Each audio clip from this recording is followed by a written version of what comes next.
जय जगन्नाथ नमस्ते समस्ते केमती अच्छा आशा कर समस्ते भलरे थे और खुशी थे।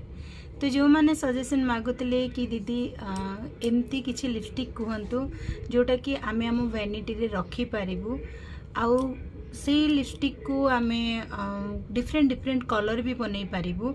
तो से पाई मु आपण मानक पई आज मात्र शेड आनी चारिटा।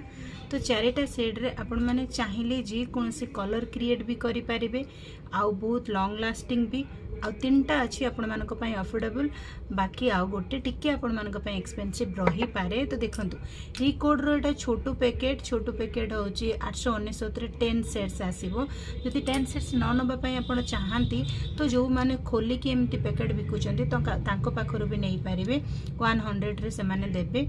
तो देखंतु एटा होची 0 माने शेड होची 10 एटा होची शेड 8 प्लस एटा होची शेड 2। तो आपण माने चाहिए जमा जो माने ओनली रेड कलर लगेबे तो से माननकु 08 लगे सॉरी 8 लगे पारिबे। बट जो माने डिफरेंट कलर चाहती तो तांको हमर 2 सहित 10 मिक्स करके लगेबे गोटे प्यारा सा बहुत बढ़िया कलर आसी जिवो। पुणी आउ सबुठू मोस्ट टीएसी आयुर्वेदार बहुत बढ़िया लिपस्टिक